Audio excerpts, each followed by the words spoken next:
ओम नमः शिवाय। आज हम आपको सुनाने जा रहे हैं महाशिव पुराण का श्री रुद्र संहिता का पहला व दूसरा अध्याय, जो हैं ऋषिगणों की वार्ता, जो विश्व की उत्पत्ति, स्थिति और लय आदि के एकमात्र कारण हैं। गिरिराज कुमारी उमा के पति हैं, जिनकी कीर्ति का कहीं अंत नहीं है, जो माया के आश्रय होकर भी उससे दूर हैं तथा जिनका स्वरूप दुर्लभ है। मैं उन भगवान शंकर की वंदना करता हूँ, जिनकी माया विश्व की सृष्टि करती है।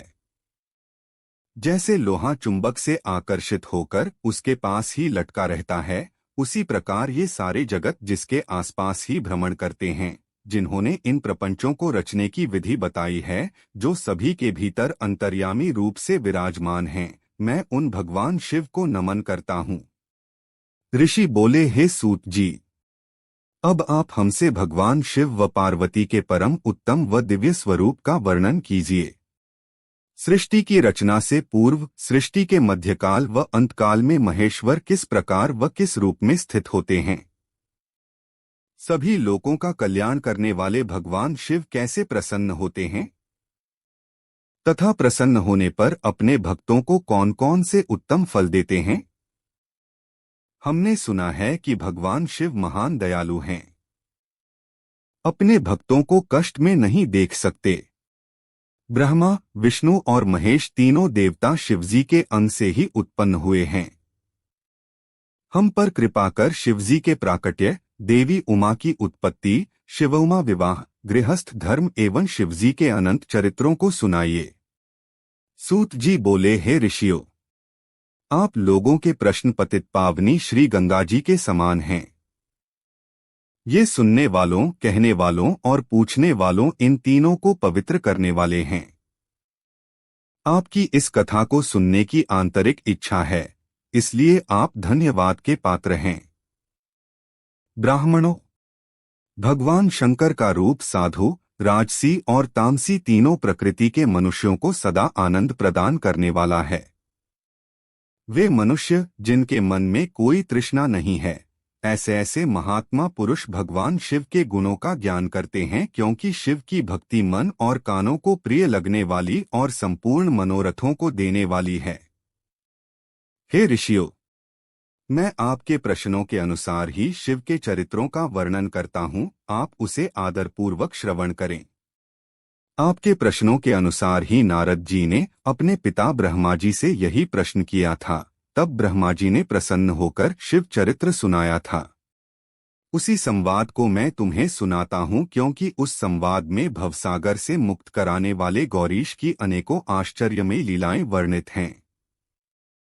दूसरा अध्याय, नारद जी की काम वासना। सूत जी बोले, हे ऋषियों, एक समय की बात है।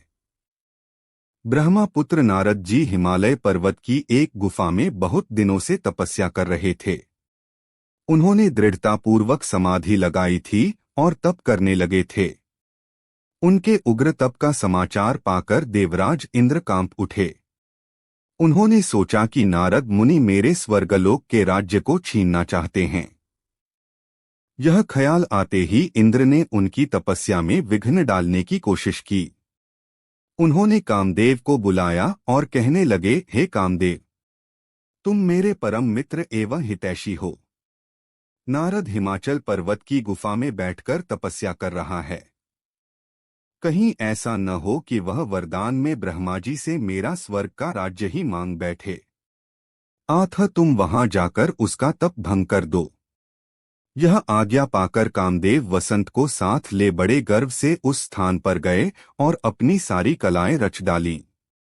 कामदेव और वसंत के बहुत प्रयत्न करने पर भी नारद मुनि के मन में कोई विकार उत्पन्न नहीं हुआ।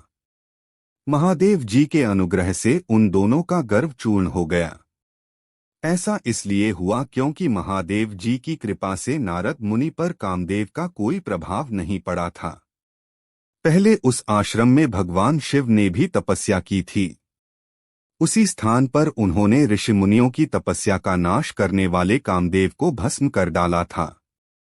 कामदेव को भस्म देखकर उनकी पत्नी रति ने बिलखते हुए भगवान शंकर से उन्हें जीवित करने की प्रार्थना की तथा सभी देवता भी शिवजी से प्रार्थना करने लगे। तो भगवान महादेव जी ने कहा था कि कुछ समय पश्चात कामदेव स्वयं जीवित हो जाएंगे, किंतु इस स्थान पर और इसके आसपास जहां तक भस्म दिखाई देती है वहां तक की पृथ्वी पर कामदेव की माया और काम बाण का कोई प्रभाव नहीं पड़ेगा।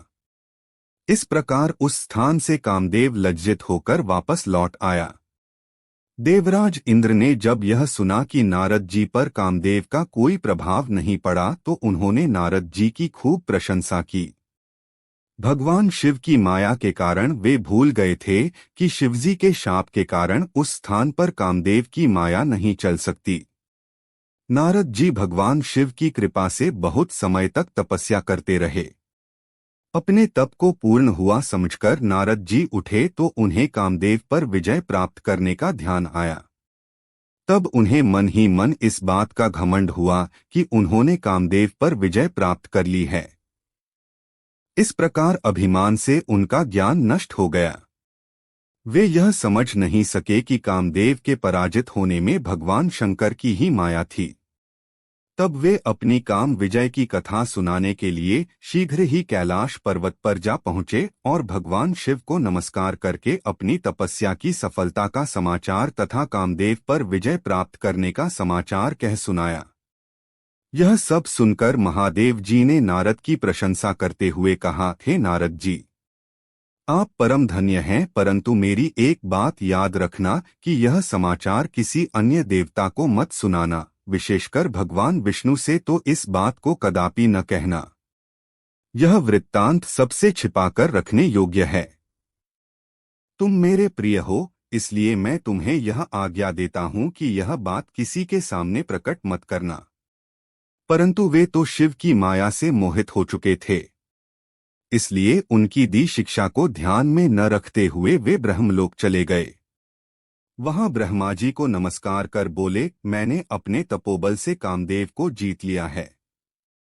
यह सुनकर ब्रह्मा जी ने भगवान शिव के चरणों का चिंतन करके सारा कारण जान लिया तथा अपने पुत्र नारद को यह सब किसी और से कहने के लिए मना कर दिया। नारद के मन में अभिमान के अंकुर उत्पन्न हो गए थे, जिसके फलस्वरूप उनकी बुद्धि नष्ट हो गई थी।